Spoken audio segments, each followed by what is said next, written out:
Hey community, we're back and I'm Brandi B, the community MP. And I'm Brandi G, the community NP. And together we are BNB, the community NPs. so Brandi G D.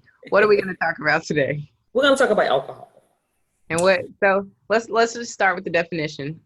Okay, so what is alcohol, Brandi? Ethyl alcohol, or also known as ethanol, is an intoxicating ingredient found in beer, liquor, wine.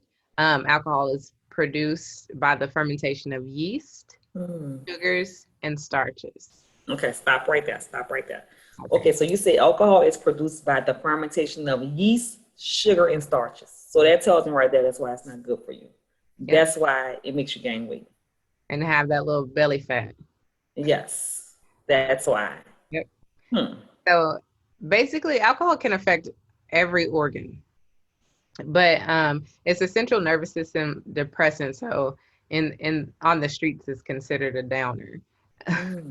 Alcohol is metabolized by the liver, but it can only metabolize a little bit at a time. So um, whenever oh, whenever you're drinking, all that other alcohol stays in your system, and it gives you that it stays in your bloodstream, and it gives you that drunk So feeling. that's how people get drunk. That's the feeling because the liver is not metabolizing them as fast enough. And so it's just floating around in your bloodstream, which is causing you to be impaired. That's Okay. why the only cure for alcoholism or being drunk is time. Yes. And to stop drinking. Yeah. Yeah. Yeah. So a lot of people talk about, I hear a lot of patients say, well, I drink in moderation. My cardiologist said I can have one drink a day, one glass of wine a day. And I know that we talked about this earlier, that drinking in moderation, people take that a little bit too far. Yeah, for sure. So sometimes, like you say, if you have you go on a weekend, if you drink 4 or 5 drinks or 6 or 7 drinks on a weekend, the drinking in moderation went out the window, right? Yeah, it's gone. Oh, okay. Yeah. So some risk factors for developing alcohol. B, you want to talk about that? Okay, yeah. Male gender, men Mm. are more likely at risk for developing alcohol abuse. Ages 18 to 29, I guess that's the fun years. Out of high school, I'm grown. I could take my first drink. I'm Mhm. in college partying, so that's that those years. Or I'm out. I can go to the club now. So 18 to I'm a 29. big girl now. Native Americans and white ethnicity. Yeah. So, and it's funny when I see this because everything that we've talked about is always African Americans, or Yeah. women, people of color. So Mhm. I wonder why, like why it's Native Americans and people of white ethnicity.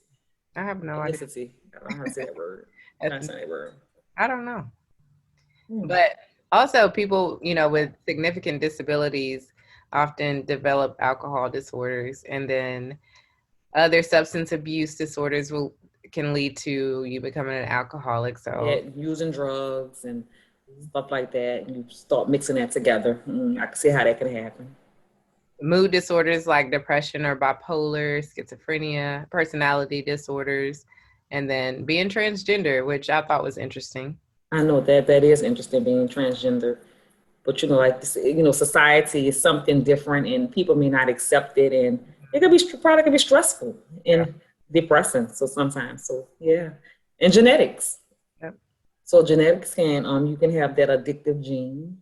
Yeah. So A lot of times genetics. it's usually the having that addictive gene goes from male to male. So like if your dad's alcoholic, then this if he has Mm, a son, then the son may be more at an increased risk of developing alcoholism or whatever the addiction is.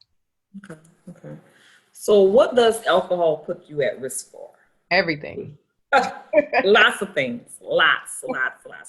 Yeah. But so So yeah, talk about some of the more common things that we see in So I see a lot heartburn, reflux. Mhm. So that's the first thing I ask my patients. Say, "Oh, I'm still having heartburn. I'm having reflux. I done tried them on medications, and you still having it. You say you changed your diet." So I said, "Do you drink?" In Yeah. moderation. How many drinks a day? Oh, I have like 3, 4 beers a day. It's probably contributing to your reflux. Yeah. Pancreatitis, Hmm. um, liver disease. You just said that it's metabolized through the liver. So too much of it, I'm sure that can cause disease to the liver. Yeah, the liver gets tired. Yeah, okay. And we know that accidents, drunk drivers, may injure themselves or someone else. So it puts you at risk for accidents, violence. I remember growing up, I would see family members get intoxicated and want to fight each other. Like they wanted to fight one another. No, I'm serious. Like growing up, I saw that, and it was the alcohol. I do know. Yeah. Even to I done seen like people who veterans who have PTSD and anxiety and depression. That was some of the ways that they cope. And not just them. A lot of people cope with depression, anxiety by drinking alcohol. Yeah. So it puts you at risk with And one those of the things. scary things is suicide. Yes. So, like we said, I think we talked about how it impairs your judgment. You get drunk and then you get invincible, or you get sad, and then you start wanting to hurt yourself. So alcohol makes some people happy, makes some people angry, makes some people sad. So I know. It all just depends. So I can remember I got a story. I was in college, and I would never forget. Well, I did forget this day. I was in college, and I had just passed my nursing boards, just passed the NCLEX, and I went out with some friends, and we were celebrating. Evidently, I had too many drinks. Yeah. And I can remember the next morning, my friend called me. She said, "Brandi, we brought you home. We put you to the door, and you fell out. You fell out." Well, that was nice of them to bring you home. Yes. And so my grandmother, that morning, my grandmother's like, "Baby, are you okay?" She was like, "I don't know what happened, but when you came home, you was just out of it." And I told myself that I would never drink that much ever again because I couldn't remember anything at all. What was you drinking? When you say impaired, and I was young, I was in my early 20s. I think I became a nurse at 22 years old. So I was young, celebrating, but I was like, never again. Well, I'm glad you survived, soul sister. Yes. But yeah, so and then unintended pregnancies and sexually transmitted disease, and that basically is because your judgment again is impaired. You're out of it. Yeah. It's like, oh, it's sexual fun. Wake up the next morning, needing the morning after pill and something for a hangover. And I also hear people say, don't drink if you didn't eat. Make sure you eat if you're going to drink. And that does have no effect.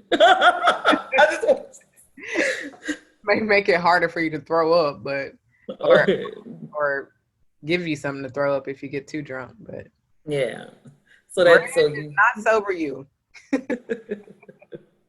All right. So some of the facts about alcoholism or alcohol. It's reported that about 93,000 deaths occur in the United States each year from alcohol use. Okay. That's a lot. Yeah. The economy spends $249 billion a year. That's a lot. $249 billion. I think that we could stop the alcohol use and wipe out, everybody's student loans. Yes. Please. That'll really help. And then more than 10,000 people in the United States die each year in crashes that involve an alcohol impaired driver. That's too many. That's too many people. That is too many people dying from the use of alcohol. That's too many people, Brandi. Yeah. That's too many. So let's talk about how much is too much. So I know I say the patient who says, "Oh, I can have one drink a day." How much is too much, Brandi? Too much is more than 2 drinks for men a day. And then for women, it's 1 drink a day. So more than that, that's too much. And then, pregnant women should not, by any means, consume any alcohol during their pregnancy. And then, once you're breastfeeding, that alcohol can go through the breast milk to the baby. So you want to try to avoid alcohol then too.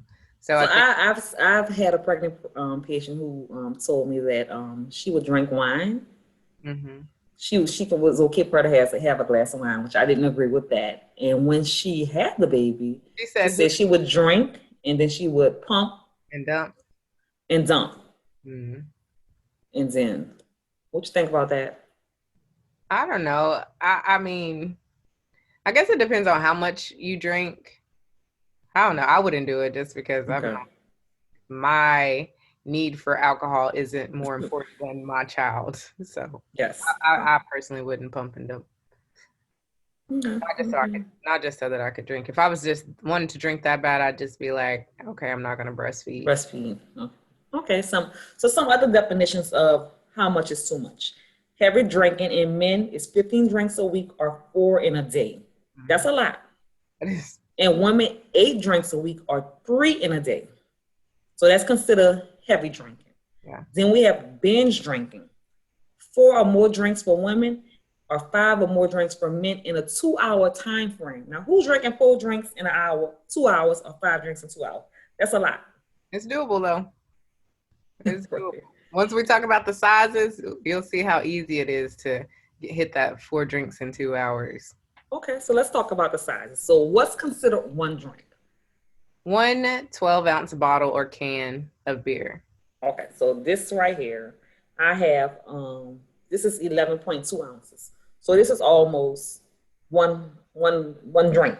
That's Considered one serving. That's your 1 drink per day. Day for women and no more than 2 of these for men in a day. Okay. So let's see, 5 ounces of serving wine. So I poured some wine here. This is about 5 ounces. So the people who say they can have 1 glass of wine a day, this is all you can have. That's it. No more than this. You can't have the whole glass. You can't fill it all the way up because then that's 2 drinks. And you can't have 2 or 3 of these. You can't have 2 drinks, women. No. And men no more than 2. Yeah, men can have double that, but not as beautiful women. Okay, so let's see what else. 1 shot, Brandi. Okay, so I have a shot here. So that's this 1 single shot, not 2, 3, or 4. Not shot. So why is it that you have a small shot glass and that's considered 1 drink, and my wine can be considered, this is more than what's in that shot glass, can be considered 1 drink? So this, this is straight alcohol. Okay. Your wine is diluted. Okay. So when you get a shot, it doesn't have any mix in it. It doesn't have, juice or anything. It's just all alcohol. Mm-hmm. Okay. So that's someone. And 8 ounces of malt liquor, Brandi. I didn't have any malt liquor around the house, but good. It's a good thing. But this is an 8-ounce drink. So this is it. That's 1 drink. No more. Or why is it blue? What that is? I put food coloring in it. I wanted it to be pretty. Oh, okay. It's safe though. What is that? Water. Okay. All right. So let's talk about some symptoms of intoxication or some symptoms of being drunk. Okay. What are some symptoms? Slurred speech. It's like your tongue gets big or something and you just can't lift it to pronounce your words. Double vision, loss of physical coordination, that's stumbling, falling. I hate to see people drunk, like sloppy drunk. Oh God, it just, I don't know. It's like flashbacks for me. But confusion, sleepiness, nausea, vomiting. So go on and eat before you drink. You're gonna throw it up. Fainting, dizziness, impaired judgment, decreased breathing, and then irregular heartbeats. Okay. All right. So that's some of the symptoms of drinking.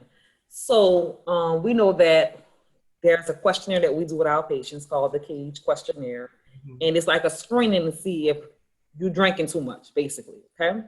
So some of the questions are: have you ever felt that you should cut down on your drinking? Have people annoyed you by criticizing you about drinking? Have you ever taken a drink first thing in the morning as an eye opener, either to get over a hangover or to calm your nerves? Yeah. Some people say my nerves bad, so I need a drink. No, you're an alcoholic. You're an alcoholic. Yes. So if you answer yes to 2 of those questions, that's significant. Yeah. You may need some help, some type of treatment. And there's no shame in that. No. I had a patient this week come to see me. He was drunk and he's dealt with alcoholism for a long time, but he just he just had it in him to come in, and he was like, I need help. Can you help me? I need detox, and I want to stop drinking. And so I was super proud of him for, bringing his concerns in. So of course, you know me, I helped him. I'm like, that's good. You want to get sober? I'm here for you. Yes, I love it. I love it. So let's talk about some trends to avoid, some things that we should avoid. One thing that I saw on this list was mixing alcohol with energy drinks. Mm-hmm. No. And I see like a lot of teens, they take the Red Bull and mix it with alcohol. Yeah. And it says that's more common in ages 12 to 29. First of all, what a 12-year-old doing with a drink? That's the first thing. Getting drunk, girl. No. Ages 12 to 29, when I saw that, I'm like, what? 12? It's mind-blowing because I think my son is 11, and if he was drunk and then the nerve to be drinking with a Red Bull, like, what am I teaching you? No. Mixing alcohol with drugs, opiates, benzos, just any type of drug, marijuana, just mixing alcohol with drugs. Like, that's something that you want to avoid also, because sometimes it could be a double downer. Yep. So be with the street slang. Mixing alcohol with prescription drugs. Mm-hmm. I know one of the things that, alcohol with birth control. Birth control pill may not work. Antibiotics may not work. That's mixing right. Alcohol with antibiotics. So you don't want to do it with prescription medications, also. Okay. And then some of the treatments. So there's, alcohol support groups, of course. The most popular is the Alcohol Anonymous. And then, so that's a group setting. Sometimes that doesn't work for everybody. So then you could, look into like counseling 101 so that, you can address whatever your concerns are, or dig a little bit deeper and figure out like, why am I an alcoholic? Yes. Like, what's going on? And like we said, it may be depression, anxiety. It can be like a life event, something. It could be something else. Not just like drinking. Yeah, childhood trauma. Yes. Like I think you mentioned before, the veterans. I mean, we don't know what they go through over there. Yes. But you know that when they get back to the U.S., the care that they should receive, I just don't think that it is at the level that it should be, especially for the mental health part. Mm-hmm. And then there's medications like antabuse that I think if you're on that medicine, you drink, it makes you very ill. Yeah. Inpatient treatment centers, partial inpatient treatment centers, and then there's outpatient treatment. Okay. So there's help out there. So that's the big picture, that there is help out there if you want help. And then there's the National Help Hotline number, and it's open 24/7, 365 days. And the number is 1-800-662-HELP. 1-800-662-HELP. Okay. And then let's talk about the disclosure. So we all know that this information that we're sharing, it is for knowledge, for you to gain knowledge only. To share with your family members and friends, just to spark a conversation. It does not take the place of your primary care provider. So we still want you guys to go to your primary care providers, but now you're more knowledgeable. Yeah. So that's all. Talk to your friends and family, like talk about these conditions and let them. You don't talk with your kids, because when I saw the age 12, so we can start talking about that with our kids also. But yeah, so that's pretty much it for alcoholism. So just follow us, like, share, and subscribe to our YouTube channel. We're on all platforms as B&B, the Community MPs. Yes. And we hope that we're able to keep bringing useful knowledge to the community. Yes. That's our whole goal, is just to make sure our community is happy, healthy, and living a very good quality of life. Yes. Or having a very good quality of life. So, why do we do this? Because community is our beauty. Bye.